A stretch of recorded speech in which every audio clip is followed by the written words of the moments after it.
നമസ്കാരം, ഞാൻ doctor Swaroop Garaj, consultant neurologist, first neuro hospital, Kasaragod. ഇന്ന് ഞാൻ സംസാരിക്കാൻ പോകുന്നത് കാഴ്ചയെ ബാധിക്കുന്ന ഒരു പ്രധാനപ്പെട്ട രോഗത്തിനെ പറ്റിയാണ്. പ്രധാനമായും ടീനേജ് പ്രായത്തിലുള്ള, അതും പെൺകുട്ടികളെയാണ് ഇത് കൂടുതൽ ബാധിക്കുക. എന്ന് വെച്ചാൽ മറ്റു പ്രായത്തിലും ബാധിക്കില്ലെന്നല്ല, എങ്കിലും കൂടുതൽ ഇവരെയാണ് ബാധിക്കുകയാണ്. അപ്പോൾ പല രീതിയിലെ കാഴ്ചയുടെ പ്രശ്നങ്ങൾ നമുക്കറിയാം. രണ്ട് കണ്ണുകളെ കാഴ്ച ബാധിക്കുന്നത്, അല്ലെങ്കിൽ ഒരു കണ്ണിന് മാത്രം, അല്ലെങ്കിൽ കാഴ്ച ഡബിൾ വിഷൻ വരുന്ന ഡിപ്ലോപ്പിയ എന്ന കണ്ടീഷൻ, അങ്ങനെ പല തരം കണ്ടീഷൻസ് ഉണ്ട്. പക്ഷേ അതിൽ തന്നെ ഏറ്റവും നല്ല രീതിയിൽ ചികിത്സിച്ച് മാറ്റാവുന്ന ഒരു രോഗമാണ് നമ്മൾ ഇന്ന് സംസാരിക്കാൻ പോകുന്നത്. ഇതിന് നമ്മൾ ഒപ്റ്റിക് ന്യൂറൈറ്റിസ് എന്ന് പറയും. നമ്മളുടെ കണ്ണിൽ കാഴ്ച എങ്ങനെയാണ് നമുക്ക് പതിയുന്നതെന്ന് പറഞ്ഞാൽ, കണ്ണിലെ ലെൻസിലൂടെ വെളിച്ചം പോയി കണ്ണിനുള്ളിലെ റെറ്റിനയിൽ പതിഞ്ഞ് അതിൽ നിന്ന് പ്രധാനപ്പെട്ട ഒരു നാഡീഞരമ്പ്, ഒപ്റ്റിക് നെർവ് എന്ന് പറയുന്ന വലിയൊരു നാഡീഞരമ്പ് വഴി തലച്ചോറിന്റെ പിൻഭാഗത്ത് പതിക്കുമ്പോഴാണ് നമുക്ക് കാഴ്ച ലഭിക്കുന്നത്. അപ്പോൾ ഇതിൽ എല്ലാ ഭാഗവും പ്രധാനമാണ് കാഴ്ചയ്ക്ക്. നമ്മുടെ കണ്ണ് പ്രധാനമാണ്, ലെൻസ് പ്രധാനമാണ്, റെറ്റിന പ്രധാനമാണ്, ഒപ്റ്റിക് നെർവ് എന്ന് പറയുന്ന വലിയ ഞരമ്പ് പ്രധാനമാണ്, തലച്ചോറിന്റെ പിൻഭാഗവും പ്രധാനമാണ്.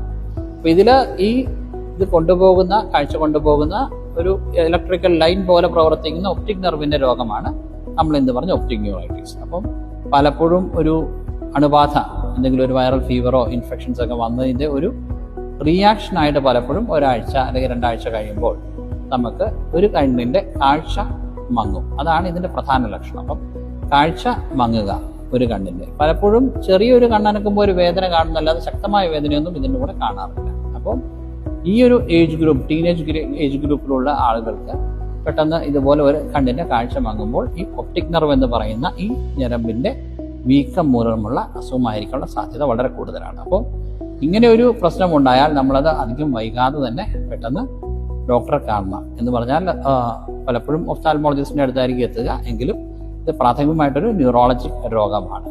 അപ്പോൾ നമുക്ക് പെട്ടെന്ന് ചെയ്യാനുള്ളത് ഈ കണ്ണിലെ ഞരമ്പിന്റെ നീര് മാറാനുള്ള ഇഞ്ചക്ഷൻസ് ഉണ്ട്. നമ്മൾ സ്റ്റിറോയിഡ്സ് ആണ് കൊടുക്കുന്നത്. ഒരു 1 ഗ്രാം സ്റ്റിറോയിഡ്സ്, കുറച്ച് കൂടിയ ഡോസാണ്.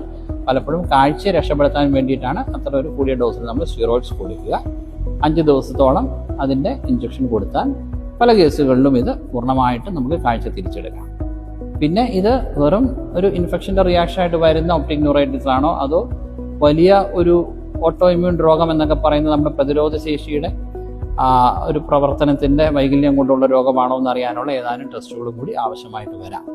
പലപ്പോഴും മൾട്ടിപ്പിൾ സ്ക്ലീറോസിസ് എന്നൊക്കെ നമ്മൾ വിളിക്കുന്ന നമ്മുടെ ഒരു പ്രതിരോധ ശേഷിയുടെ തന്നെ വൈകല്യം കാരണമുള്ള രോഗത്തിൻ്റെ ലക്ഷണമായും ഇത് ഈ പ്രായത്തിലെ പെൺകുട്ടികളെ ബാധിക്കാറുണ്ട്. അപ്പോൾ പലപ്പോഴും ഈ സ്റ്റിറോയിഡ് മരുന്നിനൊപ്പം തന്നെ നമുക്ക് തലച്ചോറിന്റെ കോൺട്രാസ്റ്റ് MRI, അതുപോലെ തന്നെ വിഷ്വൽ ഇവോക്ഡ് പൊട്ടൻഷ്യൽസ്, അതുപോലെ തന്നെ നട്ടലിന്റെ MRI, ചില കേസുകളിൽ, അപൂർവ കേസുകളിൽ ചിലപ്പോൾ നമുക്ക് നട്ടലിലെ ഫ്ലൂയിഡ്, വെള്ളം കുത്തിയെടുത്ത് പരിശോധിക്കുന്ന ടെസ്റ്റ് ഉൾപ്പെടെ ചെയ്യേണ്ടി വരാറുണ്ട്. പക്ഷേ ഈ ഒരു രോഗം, ഇതിൻ്റെ ഒരു പ്രത്യേകത എന്ന് പറഞ്ഞാൽ ചികിത്സയോട് പലപ്പോഴും നല്ല രീതിയിൽ പ്രതികരിക്കുകയും നമുക്ക് കാഴ്ച പൂർണ്ണമായിട്ട് തന്നെ വീണ്ടെടുക്കാൻ പറ്റുന്ന ഒരു രോഗമാണ്. അതുകൊണ്ട് ഈ ലക്ഷണങ്ങൾ ഉണ്ടായാൽ എത്രയും പെട്ടെന്ന് നിങ്ങൾ ഒരു ന്യൂറോളജിസ്റ്റ് അല്ലെങ്കിൽ ഒഫ്താൽമോളജിസ്റ്റിനെ കണ്ട് പെട്ടെന്ന് അതിനുള്ള ഇവാലുവേഷനും ചികിത്സയും എടുക്കുക. നമുക്ക് കാഴ്ചയെ പൂർണ്ണമായിട്ടും തിരിച്ച് എത്തിക്കാൻ കഴിയും. നന്ദി, നമസ്കാരം.